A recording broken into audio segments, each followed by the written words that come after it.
Welcome back to the Big Screen Boys podcast. If you like, be sure, whatever. I don't know. It don't matter. I'm editing that out. How embarrassing. Welcome back to the Big Screen Boys podcast. My name is Mason Knight. Sitting across from me is the one and only Cash Kraus. But before we begin, if you guys could please be sure to smash the like button, comment below, subscribe to the channel, and hit that bell notification as we drop videos here every single week. So with that said, my mouse is on my computer there. With that said, Cash, what are we reviewing today? We're continuing our end of the year roundup of films that were big hits in 2022 that we did not get to see. So we're catching up 2023. And this film I loved. It is a black comedy film called The Menu. The Menu, yes. Directed by Mylod. But yeah, a black comedy, a film that I had zero expectations going into, knew very little about it. Really? I know there's a lot of buzz about the screenplay because it's been on like the blacklist for a lot of years, but did not know, had very little expectations, but ended up loving this film. My God, it's one of my favorites of the year. Well, I'll be honest, I've known about this film for a very long time, but never really had any interest. I was like, I don't know what it's about. Don't know what it is. I just felt like it was going to be generic. It's going to end up being people at the end. He was feeding to them some typical cannibal shit. Not at all. I did speculate cannibalism, of course, right away, everyone. Until you told me otherwise, and I was like, okay, I'll give it a shot. Yeah, exactly. But ended up being so much better than that. So many than twists and turns and some freaky shit. Some very good shit, much man. So. Some very, very dark shit, but something that was very cleverly written. I love the writing to it. I really loved it. Ralph Fiennes, Anna Taylor-Joy. We got to know by now Anna Taylor-Joy is she's not doing it just anything, you know. She's absolutely not. She does things that she's having a very good run. Yeah, she really has. And Nicholas Hoult, of course, and a big name for me right now. Big year for her. It was a very big year. I totally didn't even realize. But Chau is in this as well, and of course she's also in The Whale, which is like one of the biggest films of the year. But amazing in this, playing Ralph Fiennes' like right hand man. I just loved it, man. The story is there's a famous chef. What's his name? Oh, there's one other girl that you got to bring up, and that's she played Helen Pierce in Ozark. Oh yeah, she's amazing. And I pretty much Helen Pierce in this as well. Much, yeah, Janet McTeer. Yeah, but I had to bring her up because she did a good job in this. Yeah, she's great. The story is there's a restaurant on a remote island. It's a Michelin star restaurant. Very nice, very exclusive. 6 table only. They're having one more dinner. And the resident foodie is Tyler, played by Nicholas Hoult. He's taking his date because he's just the biggest foodie of all time. Oh God, and this guy's obsessed. The chef Slowick is like one of the best chefs of all time. And he's having one last date. And it's on an island. You can't leave. Nope. You can't leave until the menu's complete. And then it just gets insane. And it starts off quick too. And then it just keeps building, getting crazier and crazier and crazier. Every course brings something new and different to it. And every monologue that Ralph Fiennes delivers for every course gets scarier and scarier. It does. And I love the atmosphere coming onto the island immediately and doing kind of a tour of like everything that takes place there. Because I was getting real culty vibes right away. Oh, yes, chef. Sure. Yeah. Yes, chef.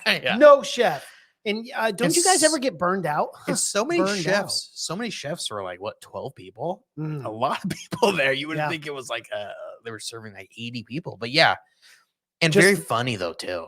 Very fucking funny. Very dark. But just the people, they make fun of these, you know, really rich, uptight people in a very, very funny way. John Leguizamo's in it. I didn't mention that. Yeah, we got to bring that up. Yeah, playing an actor in it. Yeah, who was supposed to be that part in the script was Daniel Radcliffe, and the movie was Victor Frankenstein that came out in 2015. Oh, gonna be, which I'm surprised they didn't do it because that's right up Daniel Radcliffe's alley. Right, like, he'd it's do super that in a heartbeat. Like he loves shit like that. But they end up going with a fictional actor, John Leguizamo, playing someone else. I would have liked the Daniel Radcliffe more, though. I think that's I wish you would not have told me that because I did enjoy John's performance. But I'm sure maybe it was just conflicted schedules. That's how it always is. I'm sure he was doing the Weird Al movie, most likely. Yeah, that's true. But have you seen that yet? No, but people are saying it's amazing. Really? People are saying it's really fun. It's another one. Yeah, I'm gonna have to watch that too. But it's on something weird like Quibbly or something. Yeah, it's on a weird streaming service. But yeah, I love that whole part. The movie that he was the whole reason, because we end up finding out, spoiler alert, that all these people have been invited here because he's gonna kill them all, and they all have a reason because they all have lost passion for their jobs or have made him personally lose passion. Mm-hmm. Which John Leguizamo, he was an actor, kind of a down and out actor. John Leguizamo said he was playing a Steven Seagal kind of character. But the funniest fucking reason to why he wanted to kill him, he was like, it was my first day off in 5 years. All I wanted to do was go and see a movie on my day off. And so I went to see. Not enjoy the movie. I went to see, and it's so funny because he's telling it to everyone, so no one knows like who he's bringing up. He's like, I went to see a little film called Calling Dr. Sunshine, and then just like zooms into the job. He's like, oh shit. He's like, that movie made me lose all passion, all hope. And that's why he's killing just a shitty role. And it was so funny too, because later on when the Coast Guard guy shows up, he's like, oh, you're from Can I get an autograph? Yeah, I gotta get an autograph. It's Calling Dr. was a stupid name, dude. But it was pretty funny too, because that was all set up, obviously, the autograph, because he writes "Help Me" on it. Of course, he's he's one of them. He's a chef. He's the most dedicated chefs of all time. Very much so. That's the thing, though, is like any other story, I really would have struggled to buy that these people were so dedicated to the cause. Mm-hmm. But you get it throughout the film. It's like this guy, if you're pro chef, you like food, this guy's a fucking god, and you are gonna do, because he treats you like shit. He treats you like a cult leader. Yeah. Which cult leaders, if you don't know, they treat you like shit. They break you down. They do. And then once they give you a little piece of bread, you're like, this is the best guy in the world. Look what he's doing for me. So all these guys were super dedicated, and you get it right around the fourth course. Yes, the fourth course. I knew there's something up with this guy. Yeah. So yeah, because remember the third course was the tortillas. And then you see the wire transfers, the fraudulent. One of the best courses was the bread course that had zero bread. Zero bread. Can we get some bread around? Do you know who I am? Yeah. Do you know who I am? Do you know who I work for? And he's like, we're out front. He's like, bread is the meal of the people. And then serve zero bread at all. Mm-hmm. Why are these people here? I mean, why are like the bros, like the stock bros? Just because they have so much But they know money. what kind of meal this is. Yeah, and immediately they're against it. Oh, they're irritated. Yeah. Like they had to know what was coming. I think with those kind of people, when they have so much money, they just like to insert their power in anywhere they go. Well, and I think that's what it in any other scenario, this shit would have been okay. Mm-hmm. Them yelling at the wage staff and they would have done anything bread. they wanted. Oh, absolutly. Yep. A little different. A little different with this show. Yeah, especially when you've got nothing to lose and everything to gain, But yeah, I loved. So everyone was there. There's only 6 tables. Everyone was there for a reason, and all the reasons are like, it's not great reasons to kill people, but it's enough, I guess. I mean, like one guy he's cheating on his wife. Like, is that worth murder? Mm. One lady just didn't pay student loans. She got college for free. So he's like, she said, what school do you go to, Brown? How much student loans do you have? None. You have to die. You're dying. Yeah. Or the fact that his angel investor, that was a really creepy moment. I like that too. So they took the angel investor. Because they're like, you'll never get away with this. Him up. What's his name? We'll never allow it. He's like, well, that's so funny because I just got like leading control of the restaurant. And then he reveals it, and he put giant angel wings, projected this guy up like hundreds of feet, and goes, everyone watch, quiet, watch. And they're watching him slowly descend into the ocean to drown. This is the first killing, I believe. Yeah. And then everyone is like, what the fuck? The guy tries to leave. And then they cut his finger off. They say, not today. Yeah. That was his 11th time being there, and he couldn't name one thing on the menu. I laughed so hard every time they would show his old fucking mom in the corner. Just fucking getting hammered, bro. And watching her son murder these people and being like a shell of a... Not so even deep. phased. It's way deeper than that was going to be. Well, and that's what he said. She's never fucking satisfied. Yep. And he's pointing to the bottle and the alcoholism because she's just, it doesn't matter how drunk she gets. He came from like he was like from Nebraska, like a trailer park. Like his first job was flipping burgers. That comes into part play. Of it. Huge play. But he was a no one. Yeah, exactly. It's like I said, there's so much to read into the chef character. And like you go to his office and there's like papers of like him at his first burger place. And it gives a ton of detail, like what he's doing, why he's doing it. Oh my God, bro. Watching this film, that fucking cheeseburger looked It's so good. Oh tremendous. my God. They killed it. All the food looked good. And I was on my I'm on my fast during that. And I looked at that cheeseburger and I'm like, what I do for that, man? It was the perfectly made cheeseburger. It was really really if good. you liked it, you should watch Binging with Babish, that YouTube channel, because he made that. Oh, he did. I'll Yes, have sir. to check that out. Yeah. But yeah, it was I loved it. Was very dark, but yeah, the chef scene where the fourth course was, I can't remember what I want to rewatch it because it's been a while since I rewatched it. But it's a film worth rewatching. But the fourth course was like dedication or something like that.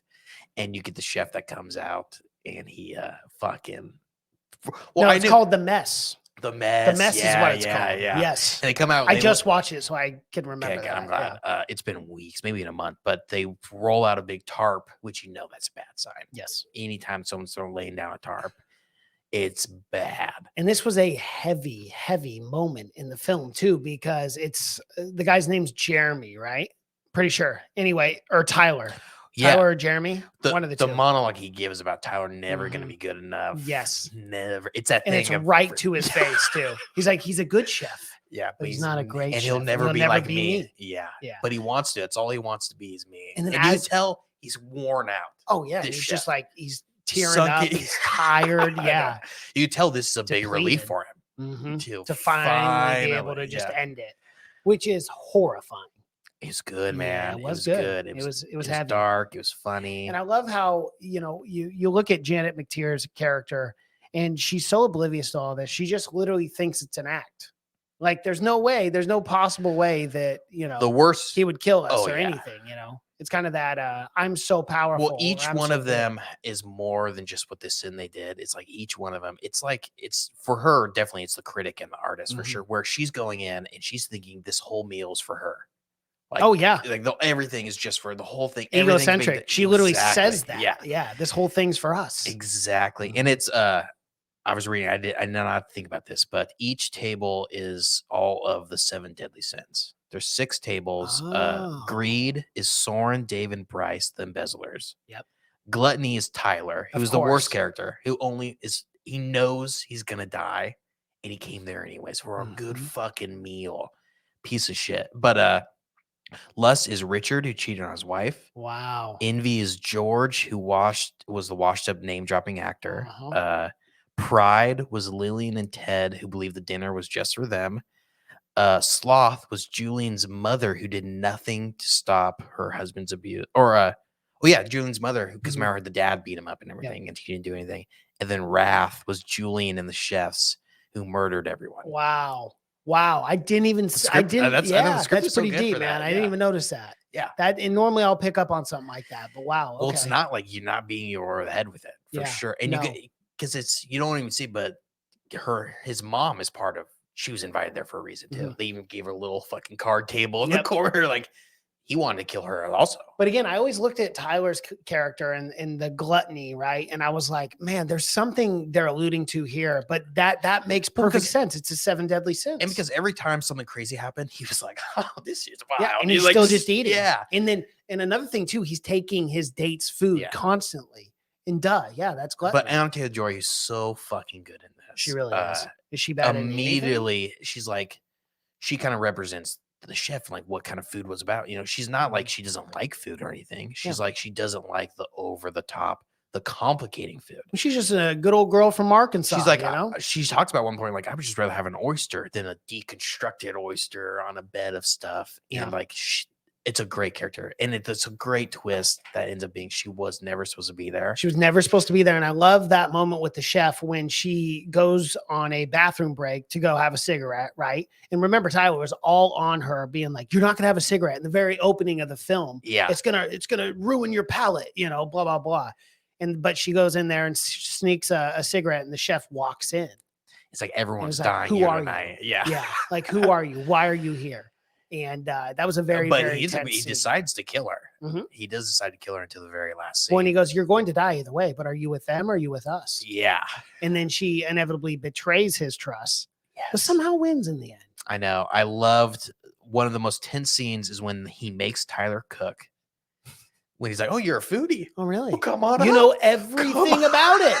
Everything you could That tell me. scene was so fucking stressful to me, and the food looks so shitty. And he It eats did it, not and look good. And he Tyler even being berates him. Tyler even being just oblivious. There's still hope in his eyes But I before loved Chef it. eats it. Exactly. Yeah. He's like, this guy's my hero. No way. He's like, I love him. There's no way he's gonna badmouth me. I'm like his number one fan, and he berates him to the point where he kills himself. He does kill himself, but rightfully so. Rightfully so. Yeah. Guys. I mean, Was he a did set murderer. everyone up. Yeah. Well, I mean, he set her up for sure. But that scene's great.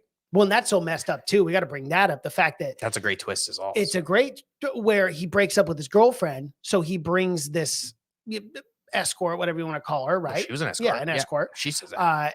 Knowing that she's going to be murdered. Yeah. She's going to be killed, but Because he Tyler didn't care. was planning it with the chef months in advance. He was the only one that knew, and he voluntarily came to the island knowing he would die. Yep. But he had to bring someone because the there's person no he was table going to of wine. bring was like a publicist or something. She was the one supposed to die. Yep. Can't believe how lucky she got. Very lucky. She's like, man, did I dodge She a had the bullet flu there? or something. Yeah. But yeah, big piece of shit. Big reveal is that he brought her knowing that they were gonna kill her.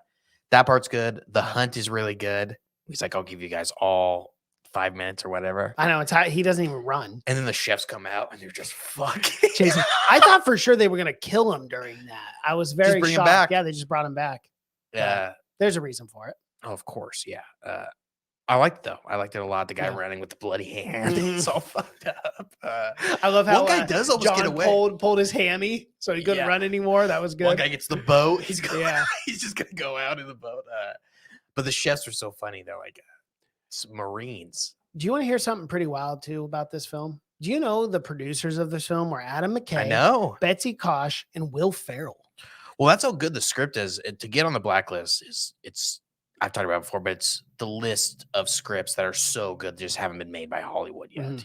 So it's a giant list that they publish every year. And this one has made the list like year after year, which I don't really understand. It's not a particularly hard film to film. It's a very few actors. You just got to get the few right set people for pieces. it. Yeah. Like Ralph Fiennes, who's just amazing and everything. But you just really got to get the right people for it. But it's such a good script. It's real a great snappy. script. The dialogue is amazing. The pacing is phenomenal. And kind of the hidden mystery of it too. Yeah. Like even with Anya Taylor-Joy's character, going when he sends her out to get the barrel and then she goes through the door. And I remembered that too early on when she was like, when she went to the bathroom the first time, she was like, what is that door? Yes. And then later on we see that door. And so like there was a lot of awesome stuff in the script that I enjoyed. And the last scene was fucking amazing. It was tear jerking. I mean, that scene was like, I could really use a cheeseburger. And she's like, I don't want no deconstructed bullshit. He's like, I'll give you the best guy. You'll eat this cheeseburger like it's the first cheeseburger you ever ate in your life. It finally brought his passion back though. That's all he needed. It brought him back to baseline. But the line is so good when she goes, that was really good. Can I get it to go? And he's like, yeah. And he lets her go. And even $9.95. Yeah. She gave him a 10. Yeah, she gave him a 10. Really good. Really good scene. And then she eats it on the boat. As everything. And even explodes. the wife with the guy that cheated on her, it tells her to even, because by the end, everyone has accepted their death. No one's running anymore because they all know. And just a crazy night where it's like exhausted. They're like, I'm ready for death. And let's talk about everyone dying too. Marshmallow. The most abysmal thing on the planet. Marshmallows, chocolate, and graham crackers. S'mores, everyone. Yeah, s'mores. And then he literally dresses everyone up in s'mores. S'mores crowns. Great. You got to think when a marshmallow melts and it's on fire and it's on your skin, it's like tar. It's of course. Or that chocolate too, as well, on top of their head. It's a fucking miserable death, my guy. It is. That's not the way I want to go out. Yeah, you got to. I think Jeremy got out easy with the bullet in the head. I'd rather drown. Yeah, than burn like that. I'd rather be the angel that goes down in the water. Yeah, for sure. I loved it though, man. I was so surprised by how good it was. Came out of nowhere for me. It's gonna make my top 10 list. It's one of my favorites. I gotta quit saying that though. I know you saying about everything. Be quiet. But yeah, man, I think I liked it a lot more than even most people liked it. Like it got really good reviews, but I think I would have gave it up there in like a 90 something. I just thought it was so good. So the first time I even heard about it was Chris Stuckman's YouTube. Oh, channel. I bet that was he the liked first it. time he loved it. I I think bet it was. I think yeah. it was like top 3 for him. I know Yeah. I don't want to spoil anything, but it's gonna be Yeah. up there for me for sure. But loved it. Highly recommend it. You can watch it on HBO Max Yes, right you now. can. It came like it was in theaters for like 2 weeks. Mhm. It It was not in theaters long. But yeah, really recommend it. That's it. That's all Yep. I got, Mason. All righty. Well, that is our review for the menu. If you like what you've seen here, please be sure to smash the like button, comment below, subscribe to the channel, and hit that bell notification as we drop videos here every single week. Thank you so much for watching and listening. My name is Mason Knight. That is Cash Kraus. And until next time. Okay, bye.